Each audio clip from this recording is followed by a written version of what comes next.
everybody, I'm Jennifer. Today in my kitchen we are going to make Parmesan Crusted Goat Cheese with Basil Oil. This is such an easy and fancy looking appetizer that is just amazing, and it's great for entertaining, but it's also great for just making for your family on the weekend or even on a weeknight. This is relatively quick and very simple. I think you guys are going to love it, so let's get started. The ingredients that you'll need for this recipe include some fresh basil, some semi-firm goat cheese, a little bit of Parmesan cheese along with some garlic, some panko breadcrumbs, some kosher salt, freshly ground black pepper, and some extra virgin olive oil. You can either use extra virgin or you could also use regular olive oil. The first thing we're going to start with is the coating of our goat cheese. Now I've got my trusty food processor here. I'm just going to take the lid off that. I'm going to add my chunk of Parmesan cheese. Now we're just going to pulse this until our Parmesan cheese is finely ground.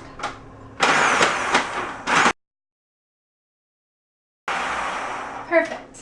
Now that that's done, I'm going to add my panko. Now we're just going to pulse this until the cheese and the breadcrumbs have an even fine texture. Perfect. Now I've just grabbed a bowl and we're going to transfer our cheese and breadcrumb mixture into a bowl. Now I'm just going to season this with some black pepper. Just going to mix it together and then I'm going to put it aside until we're ready to plate. Now the next thing we're going to work on is our goat cheese. Our first step for the goat cheese mixture is to make a garlic paste. So what I've got here is a garlic clove. And I'm just going to mince that up.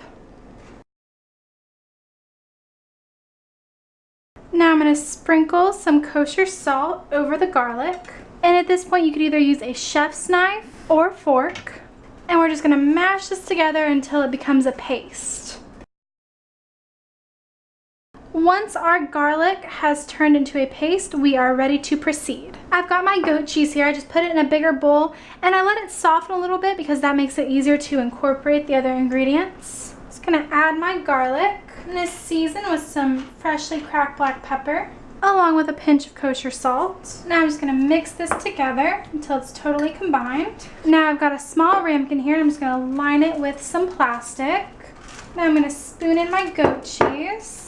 Now I'm just adding my goat cheese and pressing it into the ramekin. Make sure your goat cheese is in an even layer. Now we're just going to cover the top with our plastic. Now we're going to refrigerate the goat cheese until we're ready to serve. To make our basil oil, we're going to bring a small pot of water to a boil. Once your water is boiling, we're going to add our basil leaves. And we're just going to boil these for about 30 seconds. Now we're going to make our basil oil. So what I did was after 30 seconds, I took these out and I just rinsed them with some really cold water, and that's called blanching. Now what that does is that's going to help us retain our nice green color after we make our basil oil. So what I'm going to do is I'm going to put our blanched basil in the food processor. I just wiped it out with a paper towel. And after I rinsed the basil with some cold water, I just blotted it dry with a paper towel. I'm also going to add my garlic. Now we're just going to pulse these two together until they're finely minced. There we go. Now I'm just going to take a spatula and scrape this down a little bit. And the reason it's really important to blot your basil dry after you blanch it is because wet basil does not really work well with the food processor. Now, if you're having any trouble getting the food processor to mince the basil and the garlic, just take it out and give it a rough chop or a fine chop just to speed that process along a little bit. Now, with our food processor running, I am going to stream in some olive oil.